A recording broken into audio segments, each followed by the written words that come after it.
الأهم هو الحصريات وفقرة حصري مع شوبير.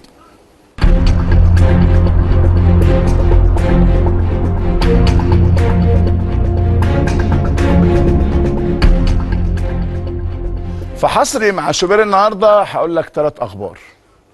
ماشي؟ أما أقول لك أخبار تبقى أخبار. الخبر الأولاني الشناوي باقي. نعم، الشناوي باقي. محمد الشناوي حارس مرمى النادي الأهلي باقي. خلاص الموضوع كده انتهى بالنسبة للشناوي، وهو الراجل سعيد وعال وزي الفل وتمام التمام، وخلصت الحكاية، خلصت الرواية. ده بس لا استنى، إمام عاشور أهلاوي بنسبة 99.9%. امتى الكلام؟ خلال أيام أو خلال ساعات. موضوع تقريبا شبه اتحسم نهائيا، بيتم وضع الرتوش الأخيرة لانضمام صفقة انضمام عاشور إلى النادي الأهلي. الثالث بوبو. الأهلي يبدو أنه أخذ خطوة إلى الخلف، لأنه بقاله فترة والأهلي راغب جدا في الولد والمدرب راغب جدا في الولد، لكن التأخير والتأخير التفاوض وظهور إمام عاشور في الصورة يبدو أنه غير من الشكل أو من المفهوم عند النادي الأهلي في موضوع ضم بوبو، وإن كانت رغبة كولر ما زالت قوية في ضم اللاعب حتى هذه اللحظة، لكن الأهلي حاطط نظام أو حاطط بادجت معين لضم الولد. إذا ما حصلش خلاص هيتم صرف النظر، لأنه الأهلي عايز الولد، نعم، الولد عايز الأهلي، نعم. لسه بقى يعني الساعات الأخيرة، هل الاثنين هيبقوا في إمام وبوبو الاثنين قريبين في المركز من بعض؟ هنشوف الدنيا هيحصل فيها إيه. لكنه في نقطة مهمة جدا، موضوع اللعيبة المعارة.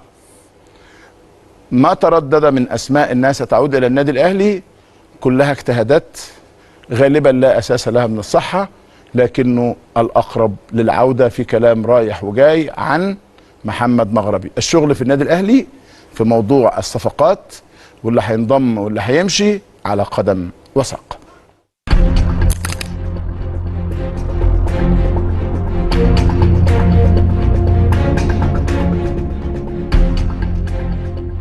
في نادي الزمالك أعزائي المشاهدين والمتابعين، لسه الإدارة بتبحث عن لاعبين.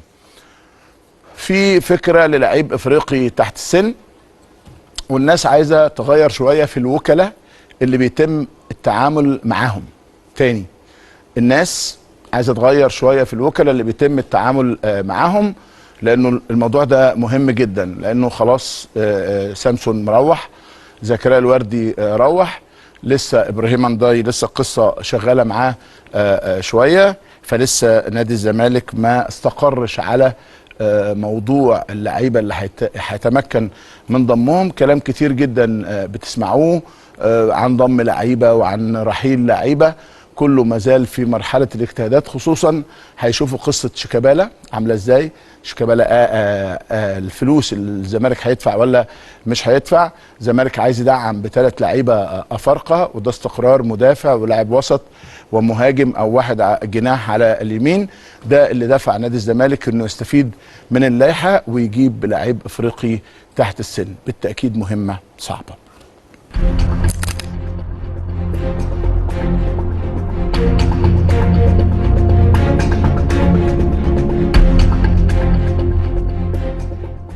نروح على مصطفى فتحي اعزائي المشاهدين، لانه مصطفى فتحي عمل موسم اكتر من رائع مع نادي بيراميدز هذا الموسم. نادي التعاون قال لهم يا جماعه خير، يجي بقى ينضم للمعسكر. هو كان على سبيل الاعاره يعني، لكنهم برضو هم بتوع التعاون قالوا لو انتم منفتحين على البيع او الشراء ما عندناش مشكله في هذا الامر، احنا مستعدين لموضوع البيع، موضوع الشراء ما عندناش مشاكل فيه، بس نشوف الدنيا شكلها عامل ازاي. ما زال الامر حتى هذه اللحظه متوقف، لكنه انا بعتقد انه نادي بيراميدز هيخلص موضوع مصطفى فتحي. على فكره الجماعه بتوع بيراميدز شاطرين جدا في موضوع البيع والشراء، شاطرين بمعنى شاطرين، وعندهم احترافيه كبيره جدا جدا. بالمناسبه عجبني جدا من بيراميدز انه اعلن النهارده بوضوح انه ابراهيم عادل عنده عرض من احد الانديه البلجيكيه وعرض من احد الانديه الدنماركيه، واعلنوا اسماء الانديه كمان. امر اعجبني وامر فيه نوع من انواع البروفيشنال، حاجه شديده الاحترام بصراحه. يعني هنشوف الدنيا هتمشي ازاي خلال الفتره القادمه ان شاء الله. طيب،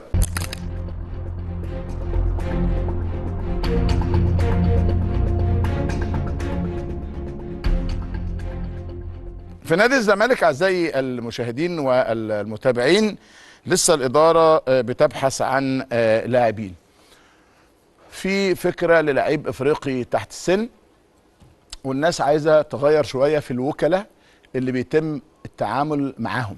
تاني، الناس عايزه تغير شويه في الوكلاء اللي بيتم التعامل معاهم، لانه الموضوع ده مهم جدا. لانه خلاص سامسون مروح، زكريا الوردي روح، لسه ابراهيم انداي لسه القصه شغاله معاه شويه، فلسه نادي الزمالك ما استقرش على موضوع اللعيبه اللي هيتمكن من ضمهم. كلام كتير جدا بتسمعوه عن ضم لعيبه وعن رحيل لعيبه، كله مازال في مرحله الاجتهادات. خصوصا هيشوفوا قصه شيكابالا عامله ازاي.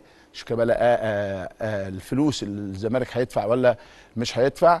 الزمالك عايز يدعم بثلاث لعيبه افارقه، وده استقرار مدافع ولاعب وسط ومهاجم او واحد جناح على اليمين. ده اللي دفع نادي الزمالك انه يستفيد من اللائحه ويجيب لعيب افريقي تحت السن. بالتاكيد مهمه صعبه. عاجل ورسمي، الكابتن أحمد شوبير يفجرها على الهوا رسميا. توقيع إمام عاشور للنادي الأهلي لمدة 3 مواسم على طريقة كهربا بعد انتهاء المفاوضات مع اللاعب، واللاعب خلاص كلها أيام قليلة. والكابتن أحمد شوبير أعلن على الهوا إن إمام عاشور أهلاوي، وإن خلاص مسألة الإعلان عن الصفقة كلها ساعات قليلة جدا، والنادي الأهلي هيعلن عن صفقة إمام عاشور، وهتبقى من وجهة نظري ضربة معلم من الخطيب. وعلى طريقة كهربا إمام عاشور في النادي الأهلي، وصدمة لكل الزملكاوية، وحرفيا في قناة الزمالك هيتجننوا دلوقتي بعد توقيع إمام عاشور للنادي الأهلي. رغبة اللاعب هي اللي حسمت الموضوع. مبدئيا الزمالك تدخل وكان عايز يرجع إمام عاشور مرة أخرى. سيبك بقى من الكلام اللي قاله مرتضى منصور إن مفيش فلوس، احنا ما طلبناش عودة إمام عاشور. لا، مرتضى طلب وكان في مفاوضات قوية مع اللاعب، ولكن إمام عاشور لديه رغبة قوية جدا من زمان قوي ان هو عايز يلعب في النادي الاهلي. وقال الكلام ده للعيبه مقربين ليه في النادي الاهلي زي كهربا ومحمد عبد المنعم. فنقدر نقول كده مليون مبروك لكل جماهير النادي الاهلي.